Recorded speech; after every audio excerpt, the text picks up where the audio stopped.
Rapaziada, rodada do Brasileirão impressionante. Teve Daverson sendo o carrasco do Flamengo novamente, Verreta fazendo gol no Vasco da Gama, Tiquinho Soares se machucando e treinadores sendo demitidos. É tudo que a gente vai acompanhar hoje no Solta as Notícias.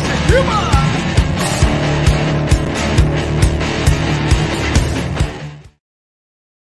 se esqueçam de se inscrever no nosso canal Solta a Voz Tiba, botãozinho vermelho aqui no meu lado esquerdo, inscrever-se! Deixa teu like, compartilha, é muito importante para o nosso Solta a Voz Tiba, galera. E a gente vai começar com ele, meus amigos! Deixa eu colocar aqui na tela o Daverson! Daverson, meus amigos, marcou mais um gol contra a equipe do Flamengo, né? Depois daquela Libertadores impressionante, né, que ele deu a equipe do Palmeiras, e ele inclusive joga com apenas essa observação aí da Copa Libertadores da América tatuada no seu tornozelo esquerdo, né? Ele marcou o terceiro gol contra a equipe do Flamengo, 3 para o Flamengo, meus amigos, 0 para a equipe, 3 para o Cuiabá, aliás, 0 para a equipe do Flamengo, e ele marcou o terceiro gol depois de uma jogada maravilhosa, meus amigos, do jogador Wellington pela ponta direita, mas deu um drible desconcertante em cima de Alan, colocou a bola na cara do gol, Daverson só fez empurrar, na hora que fez o gol mostrou essa tatuagem, provocou a torcida, e ele é uma figuraça, não é, galera? Meu Deus do céu, eu não conheço pessoas que odeiem Daverson, eu só sei uma coisa, vou até comentar aqui, do jeito também que ele provoca os adversários, ele também provoca os próprios torcedores do time dele. Ele faz raiva tanto aos adversários quanto aos torcedores que ele defende, mas realmente vem fazendo um campeonato espetacular. E essas foram as palavras de Daverson no final do jogo, viu? Abre aspas para ele na entrevista após o jogo. Acho que todo mundo está esperando uma polêmica minha agora, mas não vai ter polêmica, porque eu tenho um grande respeito pelo Flamengo. É uma grande equipe, tem os méritos de tudo que conquistou. Grandes jogadores, uma grande torcida. Na euforia, às vezes a gente passa do limite, mas hoje eu vim aqui falar o contrário do que as pessoas estavam esperando. Eu respeito muito o Flamengo e fico muito feliz pelo meu gol em cima de uma grande equipe que briga por títulos, galera. Essas foram as palavras de Daverson no final do jogo, e eu trago aqui o pessoal que estava no Premier, né, os repórteres do Premier, da Rede Globo. Vejam só o que foi que Daverson fez durante o jogo, galera. Eu não provoco, vocês querem que eu ouça. Mas dentro de campo, tudo é válido. Realmente, nada que seja de forma que passe dos limites das regras estabelecidas tanto no futebol quanto na sociedade. O resto é tudo válido, realmente a provocação é válida no futebol. E aqui ele falou, né? Falou que não provocou o Flamengo, mandou o pessoal do GE apostar contra o Cuiabá, porque nas votações lá, todo mundo foi no Flamengo, ninguém no Cuiabá, ficou 0 lá os palpites, né? Os palpites dos comentaristas lá do GE. Falou que vai se batizar nas águas no final do ano, né? Ele que professa a fé evangélica, não é? Falando muito de Cristo, né? Ultimamente, ele também falou muito bem da amiga dele que ele perdeu, né? Que foi vitimada, né? Com câncer. Mas realmente o Daverson vem mostrando sim uma nova personalidade, assim, muito mais sereno, né? Em algumas entrevistas. Mas provocou, viu? Perguntou sobre Andréas Pereira, onde está o belga? Perguntou para o Andréas, o banco de reservas do Flamengo. Falou que ama a esposa, não é? Dedicou a Cristo, né? A sua vitória, e também dedicou a esposa, que é o amor da vida dele, e falou, claro, da Copa Libertadores da América, falou dessa tatuagem que a gente mostrou. Quando ele fez o gol, ele mostrou essa tatuagem à torcida do Flamengo, que estava atrás do gol de onde ele marcou. E Daverson contra a equipe do Flamengo tem 4 jogos com 3 vitórias, 4 gols. 4 jogos contra a equipe do Flamengo, 4 gols e 1 assistência. Então ele leva 60 minutos para marcar um gol contra a equipe do Flamengo, 86% de pontaria no chute, 100% de conversão de chances claras. Esses são os números de Daverson, segundo o SofaScore. Impressionante. E também números importantes desde a chegada de Antônio Oliveira na equipe do Cuiabá, o retorno, né, do treinador português. São 11 jogos de Daverson com 8 gols e uma assistência. Para mim, 2 atacantes são sensação do Campeonato Brasileiro, na minha opinião. Tiquinho Soares, do Botafogo, que a gente já vai falar também, e Daverson, galera. Realmente impressionante. Esses 2 atacantes são, para mim, a sensação do futebol brasileiro, do Campeonato Brasileiro. Para vocês, galera, deixa aqui teu comentário, deixa teu like. Vamos passar agora para o próximo assunto, galera. Ele, meus amigos, ele chegou e já fez o gol, desligou a lanterna do Vasco, apagou a lanterna do Vasco. E é isso, galera. Vasco é para quem acredita. Vasco da Gama é para quem tem fé. E o Verratti teve fé de vir para o Vasco da Gama e logo na estreia já marcar o gol da vitória, importantíssimo, né? Cronologiazinha aqui que o Nilson Almirante colocou, vou colocar aqui para vocês. Na terça, Vasco tentou a contratação de Verratti. Na quarta, Vasco contratou o Verratti no último dia de transferências e ainda conseguiu colocá-la no bid da CBF de última hora, fechava 7 horas da noite. Foi entre 6 e 7 da noite ali que o Vasco da Gama recebeu toda a documentação. O Vasco da Gama comprou ele, mas teve que primeiro vir um contrato de empréstimo para poder o Vasco já colocar ele para jogar essa partida contra o Grêmio. O Vasco desesperadamente precisando de gols, não é? Na quinta-feira, ele chegou ao Rio de Janeiro. Né? Na sexta, ele foi inscrito no bid da CBF. No sábado, ele treinou nesse sábado pela primeira vez com um clube, com um elenco, um grupo de jogadores. No domingo entrou, fez o gol da vitória. Impressionante, realmente, o Verratti. Iluminado esse jogador.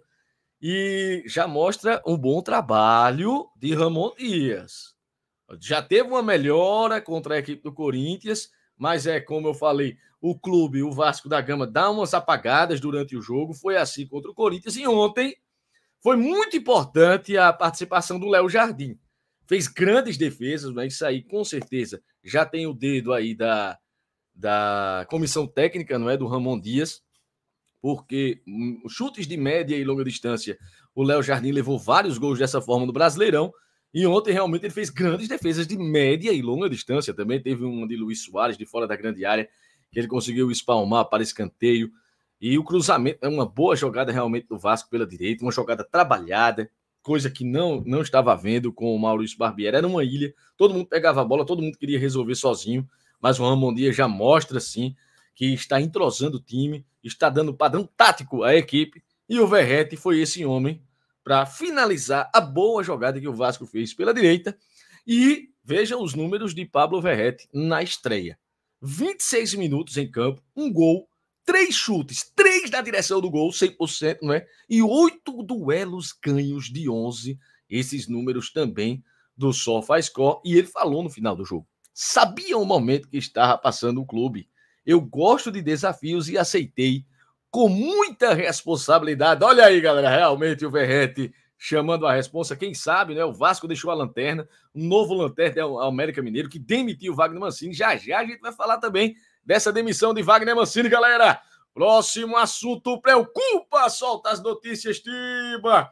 Olha como o Tiquinho Soares saiu do gramado do Mineirão neste domingo no empate de 0 Cruzeiro, 0 para a equipe do Botafogo. O líder empatou, ainda abriu um ponto de vantagem, estava 12 na frente, agora está 13 pontos, né, na frente do segundo colocado, vários segundos colocados. Já a gente coloca aqui também a classificação do Brasileirão. E o Botafogo se pronunciou sobre essa contusão de Tiquinho Soares. Até agora não falou-se da gravidade, quanto tempo ele ficará afastado, mas o Botafogo colocou: o atleta Tiquinho Soares sofreu uma entorse no joelho esquerdo e será reavaliado com exames. O atleta iniciou o tratamento já no vestiário do Mineirão. Muito preocupante, realmente. É o principal atacante desse futebol nacional no momento. É o principal jogador do Campeonato Brasileiro, na minha opinião. Lembrando que, nessa rodada, o craque do Brasileirão, eleito pela rede social oficial do Brasileirão, foi o Pablo Verratti, né? Do Vasco da Gama. Falei dele ainda agora. Então, o Tiquinho Soares já tinha levado também o terceiro cartão amarelo, já ficaria de fora do jogo do Botafogo no próximo sábado contra a equipe do Internacional. Mas fica a preocupação aí dos torcedores e a gente também fica do lado do jogador Tiquinho, que realmente joga demais. Eu sou fã dele. São jogadas impressionantes, ele faz um pivôzaço, ele abre espaço, Ele vem buscar a bola no meio de campo, ele participa, muito participativo realmente, tem habilidade, sabe lançar, sabe proteger a bola, sabe finalizar, bom cabeceador, completo. Atacante completo, realmente é o craque do Brasileirão nesse momento. E também quero deixar um adendo aqui a Lucas Perry. Meu Deus do céu. Ex-goleiro do meu São Paulo veio parar aqui no Náutico. Eu sou de Pernambuco, veio parar aqui no Náutico. O Botafogo foi lá. O trabalho de scout do Botafogo é espetacular, impressionante, realmente. Contratou o Lucas Perry o ano passado, tirou ele do Náutico, pagou ao São Paulo, levou o goleiro. E agora, quem sabe, de tanto que ele tá jogando. Meus amigos, ele fez 2 defesas ontem em sequência impressionantes. Matheus Pereira jogando muito na equipe do Cruzeiro também. O Cruzeiro foi bem no jogo. Só deu 2 possibilidades de finalização à equipe do Botafogo, à equipe do Cruzeiro. Então o Botafogo foi muito bem. Só não perdeu o Botafogo por conta do trabalho do goleiro Lucas Perry. Espetacular, realmente, meus amigos. O trabalho do goleiro, quem sabe o Fernando Diniz convoque-o para a seleção brasileira. Eu acho que estará na próxima lista de Fernando Diniz. Não se espantem se vocês não estiverem acompanhando o Lucas Perry. Eu estou realmente agarrando demais e queria saber a opinião de vocês. O Lucas Perry, ele merece, sim, uma vaga na seleção brasileira de Fernando Diniz para esses jogos das eliminatórias da Copa do Mundo? E aqui tem, é isso aí que eu falei, ó, apenas 2 finalizações a equipe do Botafogo teve durante toda a partida. E o Cruzeiro, né, que estendeu sua invencibilidade diante do Botafogo no Brasileirão da Série A por 7 jogos. São 2 vitórias e 5 empates. E a Raposa não foi vazada em nenhuma das 4 partidas que disputou dentro de casa contra a equipe do Botafogo. Mas aí falta muito ainda. Cruzeiro para melhorar. Matheus Pereira chegando, vai ser esse homem da armação. O Nicão entrou ontem, né? Estava para sair da equipe do Cruzeiro para ir para o Curitiba, mas vai ficar até o final do campeonato. Provavelmente, meus amigos. Próximo assunto é polêmica. Olha ele aí, galera. Pavon marcou o gol de pênalti. Deu uma voadora na bandeirinha do São Paulo, lá da bandeira de escanteio. Levou cartão amarelo, assim como o Luciano levou lá dentro do Allianz Parque, e a galera questiona, não é? Por quê? Rafael Veiga fez isso na própria quarta-feira, mas pela Copa Libertadores da América não levou o cartão amarelo. Eu narrei esse jogo, né? O Facundo Tejo, o Arthur Uruguaio, não tem o mesmo critério que os juízes vão tendo aqui. Que estão tendo agora, inclusive, né? Depois do chute de Luciano. E os jogadores estão indo lá. É aquela questão, galera. Não sei se vocês concordam, mas na hora da comemoração, o jogador ele extravasa. Ele não tá pensando em ir lá e chutar a bandeirinha. Não, vem na hora. Ele vai, chuta e é aquele negócio. Mas ninguém pode fazer isso porque as torcidas ficam ofendidas. Eu sou um São Paulino. Eu fiquei ofendido do meu goleiro Rafael levar um gol daquele. Foi um coice impressionante, realmente, de Hulk, num ângulo direito dele. Mas, olha, dava para o Rafael chegar. Não chegou, um chute de quase do meio de campo de Hulk. Foi um golaço. Pra quem vê assim, caramba, que golaço. Mas o goleiro Rafael realmente leva alguns gols, pega pra caramba, mas leva outros bastante irregular, né, galera? Não é à toa que ficou em banco de reservas muito tempo da sua carreira. É titular de São Paulo, porque o São Paulo não tem um goleiro desde que o Rogério Ceni se aposentou. E um mau momento, né, galera, da equipe do São Paulo, depois que o São Paulo eliminou a equipe do Palmeiras, né, no Allianz Parque. Meu Deus do céu, tudo dando errado na equipe de Dorival Júnior. Já estão comparando ele com o Rogério Ceni, eu acho um absurdo, certo? Os resultados não vieram, mas não estão vindo nesse momento, mas ele vai ter que organizar. E que falta de sorte de Lucas Moura no dia da estreia, fazendo pênalti em cima de Patrick. Esse pênalti que resultou nesse chute da bandeirinha aí foi cometido pelo Lucas Moura, que estreou no São Paulo, todo mundo com grande expectativa, mas realmente só para dar raiva, meus amigos. E aí o Pavon marcou um gol e encerrou uma sequência de 11 jogos sem marcar um gol. Ele tinha marcado um golaço, inclusive, contra a equipe do Palmeiras no mês de maio, né, pelo Brasileirão de 2023.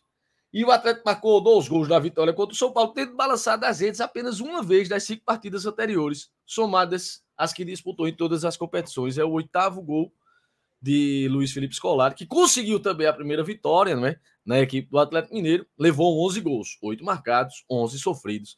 Essa é a campanha de Filipão. Quem sabe agora ele tem um pouquinho de tranquilidade. Vai ter um jogo importantíssimo nessa semana contra a equipe do Palmeiras. Já calou a equipe palmeirense do Allianz Parque o ano passado. depois que o Atlético Paranaense dele eliminou o Palmeiras dentro de casa. Abre o olho, Palmeiras, que Filipão é matreiro, Filipão é esperto, galera. Nosso próximo assunto é a demissão dele, galera. É a demissão de Wagner Mancini, que está aí na tela. Wagner Mancini foi demitido da equipe do América Mineiro. Não resistiu à derrota por 3-1, não é? Da equipe do América Mineiro contra o Bahia. O Bahia aí dando uma respirada, meus amigos, saindo da zona de rebaixamento e empurrando o Santos. Já já a gente vai falar do Santos também, que tem novidades da equipe santista, do Peixe. E o Wagner Mancini é demitido. Para mim, o Wagner Mancini, eu não sou muito fã do trabalho dele, não, galera. Para mim, é um eterno técnico interino. Sempre vai estar aí à disposição para apagar o fogo de equipes que estão precisando urgentemente de resultados. Ele entra, realmente ele consegue resultados, mas não consegue títulos, não consegue dar padrão de jogo. Os times jogam com muita raça, né? Com muita vontade, com muita pegada na marcação. Mas falta algo mais nesse trabalho de Wagner Mancini. Quem sabe, em mais uma demissão dessas, ele coloque a cabeça no lugar e diga, rapaz, eu tenho que mudar alguma coisa para poder conseguir taças, né? Desde que ele conseguiu aquela Copa do Brasil, né, com o Paulista de Jundiaí em 2005, quando ele tinha Vitor, ele tinha Hever na zaga, tinha vários jogadores bons ali naquela equipe do Paulista de Jundiaí, ganhou essa Copa do Brasil de 2005. E essa campanha de Wagner Mancini, 46 jogos à frente do América Mineiro, desde que voltou ano passado, livrou a equipe do rebaixamento, mas agora deixa na zona de rebaixamento, na lanterna do Brasileirão. 46 jogos, 18 vitórias, 10 empates com 18 derrotas. O mesmo número de vitórias é o mesmo número de derrotas, galera. Vejam só, viu? 46,4% de aproveitamento, 74 gols marcados, 72 gols sofridos. Lanterna do Brasileirão, eliminado nas quartas de finais da Copa do Brasil e a pior defesa entre os times da Série A desse ano, galera. Esses são os números de Wagner Mancini. O Bahia, que ganhou lá na Boa Terra, no Salvador, por 3-1, derrubou o Wagner Mancini. Estavam precisando demais desse resultado. E o grande destaque da partida foi ele, galera, Rafael Ratão. Uma das maiores contratações, né, dessa janela de transferências. Na minha opinião, Rafael Ratão, um bom jogador, né? Veio da equipe do Toulouse, da França. Lá ele conseguiu jogar 55 jogos e marcar 16 gols, né? Já jogou no Slovan Bratislava, aqui no Brasil, na Ponte Preta, né? E fazia 10 anos que ele não marcava um gol dentro do Brasileirão da Série A. O último gol que ele fez foi exatamente na Ponte Preta, em outubro de 2013. E o Cauli, destaque também, né, da equipe do Bahia. Eu gostei muito desse jogador quando narrei Bahia e Flamengo, lá em Salvador, 2 para o Bahia, 3 para o Flamengo. Ele foi o destaque da equipe do Bahia e vem sendo destaque nesse Brasileirão. E o Bahia marcou 3 gols, né, dentro do jogo pela segunda vez, né? A outra vez que tinha marcado 3 gols foi em cima da equipe do Curitiba. E o Rafael Ratão aí pode ser muito importante. Os gols do Bahia foram marcados por Everaldo, né? Aos 26 minutos do primeiro tempo, ele abriu o placar. Everaldo, de Chapecoense. O Cauli, o América Mineiro, conseguiu empatar com o Mastriani, que é um bom centroavante, né? Ex-Barcelona de Guayaquil. Acompanhei esse jogador da Libertadores do ano retrasado, muito bom. O Cauli, logo em seguida, com 8 minutos depois, o Bahia fez 2-1 e 3-1 com o Rafael Ratão. Foram 2 gols em 9 minutos da equipe do Bahia, conseguindo essa vitória importante, saindo da zona do rebaixamento e empurrando eles, galera! Empurrando! Antes de eu falar do Santos, o Cuca está sendo procurado pela equipe do América Mineiro, mas o treinador está resistente a voltar ao futebol e não demonstra interesse. Depois de tudo que houve, né, dessas confusões aí, o Atlético Paranaense também demonstrou interesse na contratação de Cuca, mas não foi à frente, né? A gente sabe tudo que aconteceu aí na vida de Cuca e realmente o peso vem sendo muito grande, meus amigos. Já que o Bahia ganhou, saiu da zona de rebaixamento, empurrou o Santos, galera, e é do Santos que a gente fala agora. Paulo Turra demitido! A foto aqui ficou pela metade, né, galera? Paulo Turra, treinador da equipe do Santos, foi demitido com o pior aproveitamento do século no Santos, com 29% de aproveitamento. Uma vitória, 3 empates e 3 derrotas em 7 jogos. Teve um aproveitamento pior do que o antecessor, o Odair Helma. Incrível, meus amigos, como esse trabalho de Paulo Turra não deu certo Saiu o Paulo Turra, da equipe do Santos. Saiu também o Paulo Roberto Falcão, né, que está sendo acusado aí de algumas coisas, vocês já sabem, importunação, todo aquele tipo de coisa que a vítima tem que provar, mas a vítima tem voz e tem que ter voz, claro, e ele ser investigado para realmente ver se isso houve. Agora, ele recebeu essa denúncia contra ele e ele pediu demissão. Ele não ficou na equipe. Então, Paulo Roberto Falcão sai, Paulo Turra sai e quem volta reintegrado ao elenco é Soteldo, meus amigos. Soteldo está de volta reintegrado ao elenco depois da saída de Paulo Roberto Falcão, que tinha falado que o Soteldo tinha feito uma coisa grave que não era para ser reintegrado enquanto ele estivesse lá. Ele agora saiu, foi reintegrado. Paulo Turra saiu, ele foi reintegrado. O Santos que acabou de comprar Soteldo e não estava utilizando por conta de questões disciplinares contra Paulo Roberto Falcão e contra também Paulo Turra. Então, o Santos, vejam os números do Santos, que conseguiu um empate aos 51 minutos do segundo tempo contra a equipe do Atlético Paranaense no sábado. Estava ganhando, né? O Marcos Leonardo empatou de pênalti, grande atacante do Santos, livrou o Santos da derrota, mas o Santos agora na 18ª colocação na zona de rebaixamento. O Santos do Brasileirão é o primeiro em gols sofridos, sofreu 13 gols, é o primeiro em chutes sofridos, sofreu 69 gols, é o primeiro em menos passes certos, é o segundo em menor, é o primeiro em menor acerto no passe, 74%. Olha que número gigantesco, meus amigos. Segundo em menor posse de bola, tem uma posse de bola em média de 37%, e o terceiro em menos chutes para sofrer gols, 5.3. Esses são os números segundo o SofaScore de Paulo Turra, e o anúncio oficial do Santos para dizer que Paulo Turra saiu foi o seguinte, abre aspas para o Santos Futebol Clube. O Santos comunica que Paulo Turra não comanda mais o elenco profissional. O técnico foi informado na manhã deste domingo 6 e também deixa uma comissão técnica os auxiliares Adir Kirst, Felipe Endres e Léo Monteiro. O clube agradece os serviços prestados pelos profissionais e deseja sorte no decorrer das carreiras. Olha aí, galera, e hoje, pela manhã, o Santos confirmou seu novo treinador. É ele, galera, Diego Aguirre. Olha aí, já oficial na rede social do Santos. O Santos contratou Diego Aguirre. Eu vou colocar a nota do Santos aqui para a gente dar uma olhada. Eu vou ler para vocês. Diego Aguirre é o novo técnico do Santos. O uruguaio Diego Aguirre é o novo treinador do Santos Futebol Clube. Ele assinou contrato até dezembro de 2024. Olha aí, galera. Na noite deste domingo 6 e se apresenta no Rei Pelé na próxima terça-feira, 8 de agosto, para iniciar o trabalho no comando técnico da equipe. Vamos ver qual é o trabalho que Diego Aguirre vai fazer. Já fui treinador do meu time, né, do meu São Paulo Futebol Clube. Fomos vice-campeões brasileiros, né, sob o comando.